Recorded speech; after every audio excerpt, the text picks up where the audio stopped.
Vera Isobel Minnie Page, nasceu em 13 de abril de 1921 em Hammersmith, Londres, filha única de Charles e Isabel Page. A família Page era da classe trabalhadora. O pai de Vera trabalhava como pintor na Great Western Railways e sua mãe era dona de casa. Vera foi descrita como uma garota popular, mas tímida e bem comportada.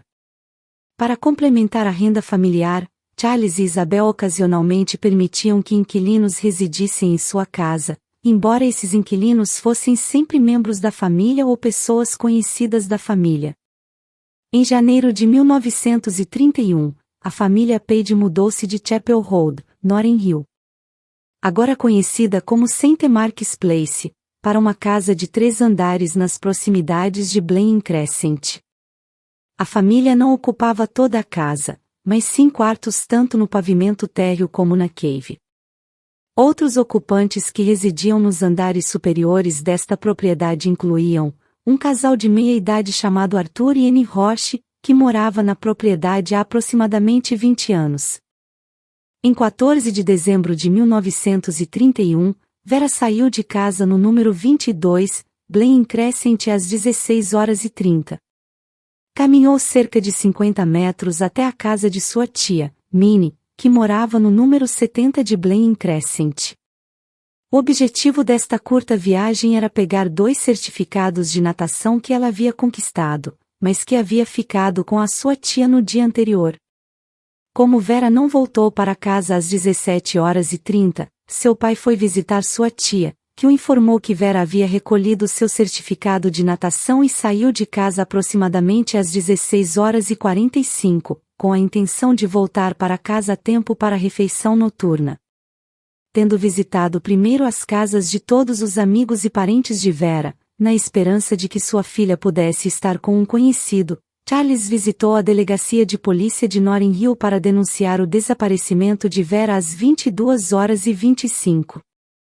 Ajudados por vários amigos e vizinhos, os pais de Vera continuaram a procurá-la durante toda a noite e pela manhã. No dia seguinte, a descrição física da criança circulou entre a polícia local, e na noite de 15 de dezembro, os meios de comunicação locais foram notificados do seu desaparecimento. Por meio de extensas investigações, os investigadores determinaram que em algum momento entre 17h e 18h, em 14 de dezembro, Vera conversou com uma amiga de escola enquanto ela estava do lado de fora de uma farmácia, localizada no cruzamento da Blenheim Crescent com a Portobello Road, e que Vera havia informado a sua amiga de suas intenções de comprar dominós de sabão, como presente de Natal para seus pais. A amiga notou que Vera carregava um envelope nas mãos, que sua tia confirmou aos investigadores que continha seus certificados de natação. Pouco depois dessa breve conversa, a amiga deixou Vera parada em frente à vitrine da farmácia. Nenhum outro avistamento verificável da criança sozinha ou na companhia de qualquer outro indivíduo pôde ser estabelecido após esse período. Em 16 de dezembro, um leiteiro descobriu o corpo de Vera, caído em um arbusto no jardim de frente da 89 Harrison Road, Kensington, perto de Holland Park e aproximadamente 1,6 quilômetros de sua casa. O agressor não fez nenhum esforço para esconder o corpo de Vera, além de fazer um esforço breve e rudimentar para jogar punhados de terra e folhas sobre seus restos mortais. Este fato levou os investigadores a especular que Vera teria sido provavelmente assassinada perto do local da descoberta do seu corpo, e que o agressor vivia localmente ou possuía amplo conhecimento geográfico da vizinhança. Além disso, descobriu-se que uma seção desgastada de uma faixa de tecido manchada de amônia estava firmemente alojada na parte interna do cotovelo de seu braço direito. Essa evidência só foi descoberta quando o corpo de Vera foi transferido da cena do crime para o necrotério. Aproximadamente 40 horas se passaram, entre a última vez que Vera foi vista viva, e a descoberta de seus restos mortais, mas seu corpo não estava rígido e a decomposição estava relativamente avançada, sugerindo assim, que seu corpo havia sido armazenado em um ambiente bastante quente, entre o momento em que ela havia sido vista viva pela última vez e a descoberta de seu corpo. Além disso, choveu forte desde as 15 horas às 21 horas no dia anterior, e o tempo ainda estava úmido e enevoado, mas as roupas de Vera absorveram muito pouca umidade, e apenas nos locais onde seu corpo tocou o solo no local de sua descoberta. Levando os investigadores a opinar que o corpo da criança poderia não ter permanecido no local onde foi descoberto por mais de 2 horas. Essa opinião foi testemunhada tanto por uma moradora da casa, que informou aos investigadores que se o corpo estivesse no matagal antes das 7h50, ela não poderia deixar de notá-lo, quanto pelo leiteiro, que havia feito sua entrega de rotina e que chegou em casa às 5h30 daquela manhã, e foi seguro ao afirmar que o corpo não estava neste local em sua primeira visita ao local. O corpo de Vera foi examinado por um eminente patologista chamado Sir Bernard Spilsbury, que concluiu que ela havia sido estuprada e depois estrangulada manualmente até a morte, logo após a última confirmação de que ela foi vista viva. Seu corpo apresentava hematomas superficiais, e uma marca de vergão localizada em seu pescoço foi infligida por meio de uma ligadura, embora esse ferimento tenha evidentemente ocorrido após a morte. Bernard Spilsbury também determinou que Vera havia falecido mais de 24 horas antes da descoberta de seu corpo, e que, como evidenciado pelo avançado estado de decomposição de seu corpo, dado o lapso de tempo entre seu desaparecimento e a descoberta, seu corpo havia ficado em um ambiente quente, durante a maior parte desse tempo. Ele também descobriu vestígios de fuligem e pó de carvão no rosto de Vera, além de respingos de cera de vela em 2 locais ao redor do ombro direito, e 3 locais no ombro do casaco de Vera.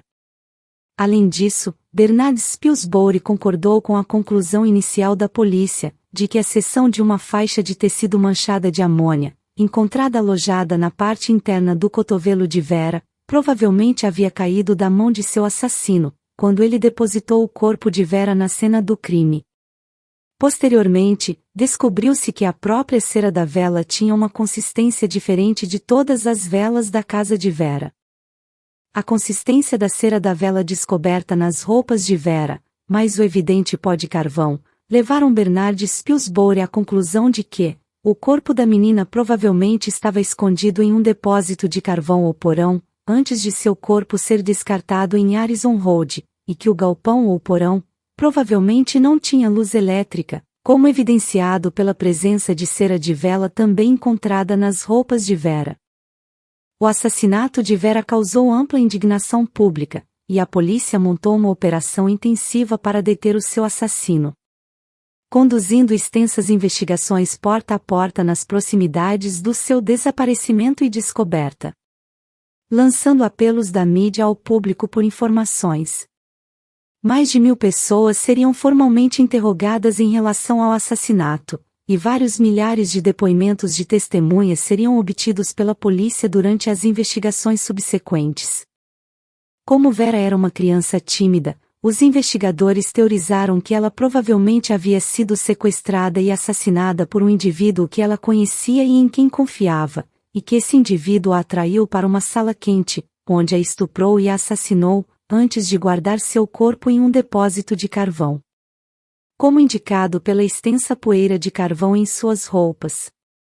Este indivíduo, posteriormente retirou o corpo de Vera do depósito de carvão, pouco antes do amanhecer de 16 de dezembro, e procedeu ao transporte do corpo para Harrison Road, removendo inadvertidamente a faixa de tecido do dedo, ao remover as mãos debaixo dos braços da criança. Margaret Key informou aos investigadores que aproximadamente às 6h40 do dia 16 de dezembro, ela havia observado um indivíduo, cuja aparência física correspondia à de um homem local, chamado Percy Orlando Roche. Ele estava empurrando um carrinho de mão, carregado com um grande pacote coberto com uma mesa vermelha distinta, e um pano com franja de malha. Ele estava caminhando na direção de Harrison Road. No dia seguinte à descoberta do corpo de Vera, uma mulher que morava perto da Harrison Road chamada Catherine Short trouxe uma boina vermelha de criança para a delegacia de polícia de Notting Hill, afirmando que havia encontrado o item aproximadamente às 21h30.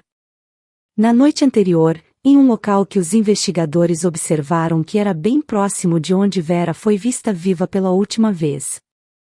Esta boina foi identificada pelos pais de Vera como pertencente à sua filha, e observou-se que cheirava a parafina, embora esse odor possa ter sido causado pelo fato de Kathleen Short inicialmente ter armazenado a boina embaixo de uma pia em sua copa.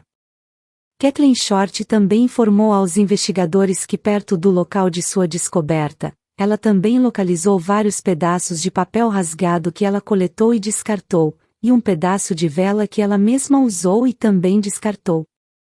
Em 21 de dezembro, os inquéritos policiais também produziram uma testemunha ocular que afirmou que na manhã da descoberta do corpo de Vera, a porta de um depósito de carvão perto de Harrison Road havia sido deixada destrancada e entreaberta, quando em todas as outras datas invariavelmente teria sido fechada e trancada. O depósito de carvão em questão, localizado próximo à casa na Harrison Road onde o corpo de Vera foi descoberto, não tinha luz elétrica, dando credibilidade à teoria de Sir Bernard Spilsbury de que a criança havia sido assassinada ou seu corpo armazenado em um porão ou em um depósito de carvão. Um porão sem luz elétrica e que seu assassino provavelmente iluminou a cena à luz de velas. Os investigadores deram forte apoio à teoria de que o corpo da menina foi temporariamente escondido neste porão após seu assassinato, e depois transportado em um carrinho de mão para o local de sua posterior descoberta. Percy Orlando Roche era um homem casado, de 41 anos que morava perto de Blaine Crescent. Ele havia trabalhado como lavador de flanela, em uma lavanderia em Earls Court por 2 anos.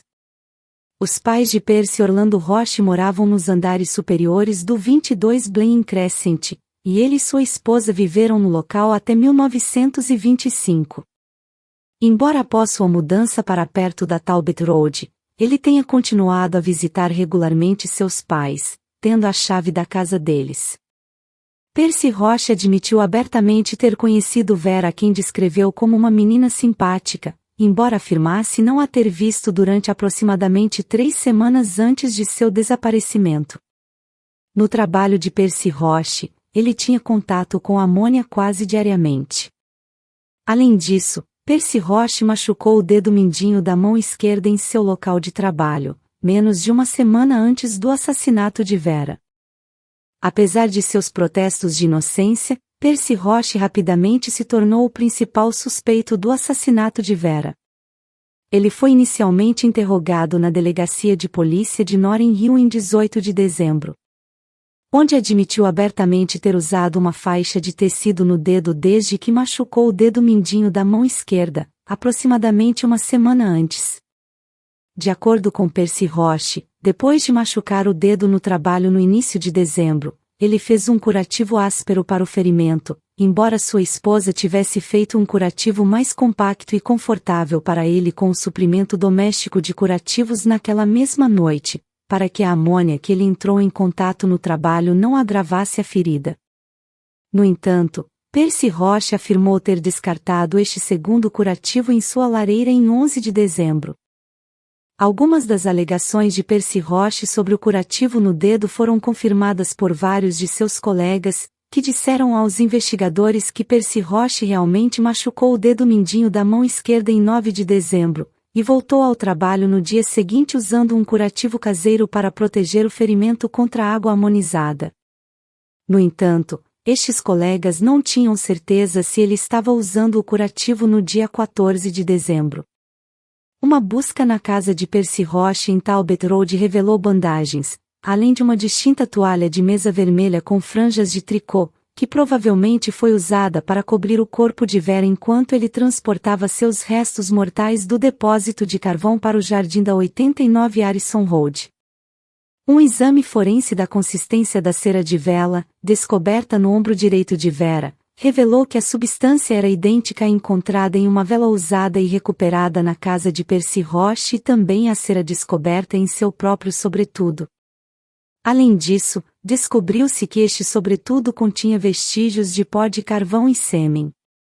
Descobriu-se que a bandagem embebida em amônia recuperada da cena do crime se ajustava perfeitamente ao dedo ferido de Percy Roche, embora Percy Roche permanecesse inflexível de que não usava nenhum tipo de bandagem no dedo desde 11 de dezembro, explicando aos investigadores que simplesmente desejava endurecer a ferida. Além disso, Percy Roche admitiu abertamente ter visitado seus pais na 22 Blaine Crescent quase semanalmente, e ter conhecido Vera, embora permanecesse inflexível de que não tinha visto a criança por cerca de 3 semanas antes da data de seu desaparecimento. A bandagem do dedo recuperada na cena do crime foi submetida a análises forenses adicionais pelo analista do Ministério do Interior, Dr. Roche Lenche, que determinou que ela havia sido usada para esconder uma ferida supurada, e que a bandagem havia sido embebida em amônia em pelo menos uma ocasião.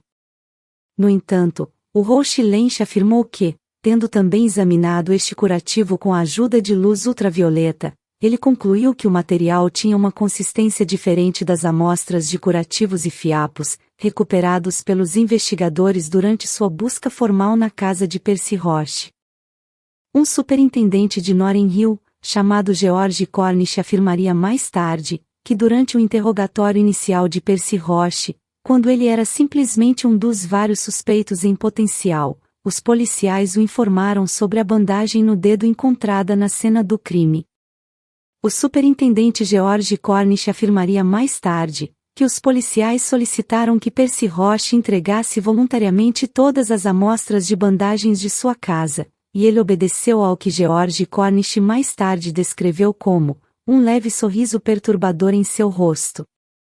Pouco depois, a polícia conduziu uma busca formal em sua casa. O superintendente George Cornish confirmou mais tarde que esse erro processual foi um erro crucial, que provavelmente permitiu a Percy Roche se livrar de qualquer curativo do tipo que ele havia usado no dia do assassinato de Vera. Embora seus movimentos na data do assassinato nunca tenham sido confirmados de forma independente. No inquérito legista subsequente realizado em 10 de fevereiro de 1932, Percy Roche afirmou que em 14 de dezembro, sua esposa Daisy esteve ausente da casa da família até o início da noite e que ele optou por fazer compras em Kensington, depois de terminar o trabalho, pois não queria ficar sozinho na casa da família. Ele alegou ter voltado para casa por volta das 20h30. E que sua esposa voltou para casa logo depois. Os dois foram dormir aproximadamente às 22h15. Percy Roche afirmou ainda não ter visitado seus pais na segunda-feira, 14 de dezembro, embora tenha admitido que normalmente os visitava na segunda-feira. Em resposta às alegações específicas do legista, de que ele havia atraído Vera intencionalmente para o depósito de carvão perto de Harrison Road, onde ele estuprou e depois estrangulou a criança até a morte, antes de descartar seu corpo no jardim da frente da 89 Harrison Road. Percy Roche tornou-se enfático em suas negações, alegando não ter conhecido Vera tão bem quanto sugeriu seu depoimento inicial à polícia, e afirmando que só havia falado com Vera uma vez. Não existiam relatos de testemunhas oculares específicas que colocassem Percy Roche na companhia de Vera no dia de sua morte, e nenhum químico se lembrava de ter vendido para Percy Roche bandagens do tipo encontrado no corpo de Vera. Além disso, o depósito de carvão, onde a polícia alegou que Vera teria sido provavelmente assassinada ou seu corpo ter sido armazenado antes de ser eliminado na 89 Harrison Road, tinha sido desocupado 5 dias antes do seu assassinato. O proprietário anterior, Thomas O'Connor, disse que levou consigo o cadeado da porta. No final do julgamento, o júri determinou que existiam evidências insuficientes para acusar formalmente Percy Roche pelo assassinato de Vera. E chegou a um veredito formal de assassinato por pessoa ou pessoas desconhecidas, após apenas 5 minutos de deliberação. Em resposta a este veredito, muitas mulheres na galeria vaiaram abertamente e agitaram os punhos para Percy Roche, declarando-o abertamente como um mentiroso descarado. Nenhum indivíduo jamais foi acusado do assassinato de Vera Page. O próprio Percy Roche morreu de causas naturais em Ealing, West London, Inglaterra, no outono de 1961. Milhares de pessoas acompanharam o enterro de Vera Page. Vera foi enterrada no cemitério de Gunnersbury. Na lápide do túmulo de Vera Page está escrito: em memória de Vera Isobel Minnie Page. Amada filha que faleceu em 14 de dezembro de 1931, com 10 anos de idade. Deus deu o tesouro por um tempo, para nos encher com seu amor, e então ele levou sua querida filha para morar com ele no céu. Amigos, o que vocês acharam sobre esse caso? Deixem seus comentários abaixo. Não se esqueça de curtir, ativar o sininho para receber as notificações assim que eu postar um vídeo novo, compartilhar e se inscrever em nosso canal para mais vídeos sobre casos criminais. Até a próxima, se cuidem e fiquem de olho no próximo caso.